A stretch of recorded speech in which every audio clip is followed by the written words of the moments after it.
Olá, sejam bem-vindos ao portal de Neurobiologia da UF.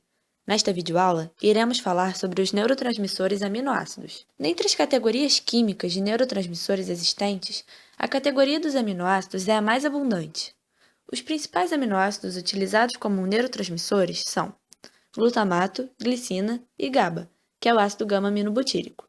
O glutamato e a glicina são sintetizados a partir da glicose e de outros precursores, usando enzimas presentes em todas as células. Eles fazem parte dos 20 aminoácidos que constituem as proteínas. Somente o GABA ocorre exclusivamente naqueles neurônios que o usam como neurotransmissor. Glutamato. O glutamato é o principal neurotransmissor excitatório do sistema nervoso central. Ele é um aminoácido não essencial que não cruza a barreira hematoencefálica, devendo ser sintetizado nos neurônios a partir de precursores locais. O principal precursor do glutamato é a glutamina, que é liberada pelas células gliais. O glutamato é sintetizado a partir da glutamina, que foi captada pelo terminal pré-sináptico através de uma enzima mitocondrial chamada glutaminase. O glutamato também pode ser sintetizado por transaminação do alfa-cetoglutarato, o intermediário do ciclo de Krebs. Assim, parte da glicose metabolizada pelos neurônios pode também ser utilizada para a síntese de glutamato. Neste esquema, podemos observar em a síntese de glutamato feita pela glutaminase. Após sua síntese, o glutamato entra nas vesículas sinápticas através de um trocador de prótons, o VGLUT, como é evidenciado em 2. Um estímulo que chega na forma de potencial de ação faz com que entre cálcio no terminal axonal, o que promoverá a fusão de vesículas e a subsequente liberação de glutamato na fenda sináptica, como mostrado em 3. Parte do glutamato irá agir em seus receptores, número 4.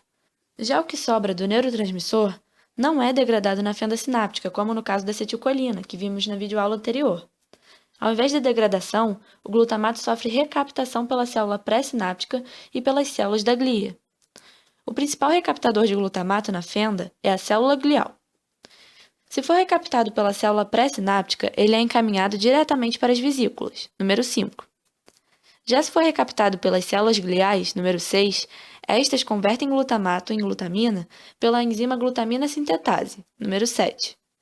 Essa glutamina volta para a célula pré-sináptica, número 8, e é convertida em glutamato novamente, recomeçando o ciclo. É válido ressaltar que não deve haver glutamato disponível na fenda por muito tempo, devido ao seu efeito citotóxico. Caso um excesso de glutamato esteja disponível na sinapse, ocorre a despolarização, devido ao fluxo constante de íons positivos para dentro da célula. A despolarização ativa os canais de cálcio dependentes de voltagem que permitem o cálcio entrar na célula. Os níveis aumentados de cálcio ativam as enzimas digestivas intracelulares designadas para livrarem-se das proteínas antigas ou indesejadas, DNA e algum componente da membrana celular. Em quantidades normais, essas enzimas são úteis para a célula reciclar seus recursos. Entretanto, se o glutamato está constantemente estimulando a célula, as enzimas digestivas estão constantemente sendo ativadas, e isso, eventualmente, irá matar a célula, porque as enzimas não as digerem apenas as proteínas, DNA e componentes antigos e indesejados da membrana. Em resumo, elas digerem a célula em si. O glutamato possui receptores metabotrópicos e ionotrópicos, sendo que os mais importantes são os ionotrópicos, visto que o glutamato é o neurotransmissor com maior efeito excitatório. Os receptores ionotrópicos podem ser NMDA ou não NMDA. Os receptores não NMDA são os receptores do tipo AMPA e kainato. Eles transportam sódio. Quando o glutamato se liga a esses receptores, ocorre a entrada de sódio e uma consequente despolarização da membrana, gerando um potencial sináptico excitatório. Já os receptores NMDA são canais iônicos permeáveis ao cálcio e precisam dos receptores não NMDA para serem abertos. A corrente iônica que passa através dos canais NMDA é dependente de voltagem, isto é, precisa haver uma despolarização prévia da célula para que os íons passem. Despolarização esta que é feita pelos não NMDA. Tal despolarização causa a saída do íon magnésio, que antes obstruía a entrada dos canais NMDA. Assim, o canal se abre e há a entrada de íons cálcio e sódio, além da saída de potássio. Mas atenção! Esses receptores só são ativados quando é necessária uma função cognitiva maior. Dessa forma, é necessário que haja um estímulo muito forte capaz de liberar bastante glutamato na fenda para que os receptores NMDA sejam ativados. Em síntese, tanto a ligação de glutamato quanto a despolarização prévia precisam coincidir para que o canal permita a passagem de corrente elétrica. Os receptores metabotrópicos de glutamato possuem a estrutura básica de qualquer receptor metabotrópico, isto é, possuem 7 domínios transmembrana e são acoplados à proteína G. Há 3 tipos, os da classe 1, os da classe 2 e os da classe 3. Eles modulam indiretamente canais iônicos pós-sinápticos e diferem em seu acoplamento às vias intracelulares de transdução de sinal.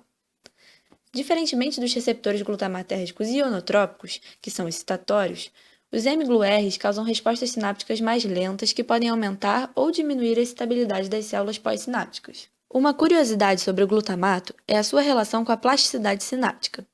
A plasticidade sináptica compreende a modulação do cérebro, o aprendizado e a memória por repetição. A repetição de um estímulo faz com que os NMDAs abram, promovendo a entrada de cálcio, que irá agir na expressão gênica, criando novos neurônios para aquele mesmo estímulo. Dessa forma, por repetição, constrói-se a memória. Esta foi a primeira parte da nossa videoaula sobre neurotransmissores aminoácidos, onde abordamos o aminoácido excitatório glutamato. Não deixe de assistir a segunda parte do vídeo, que aborda os aminoácidos inibitórios GABA e glicina.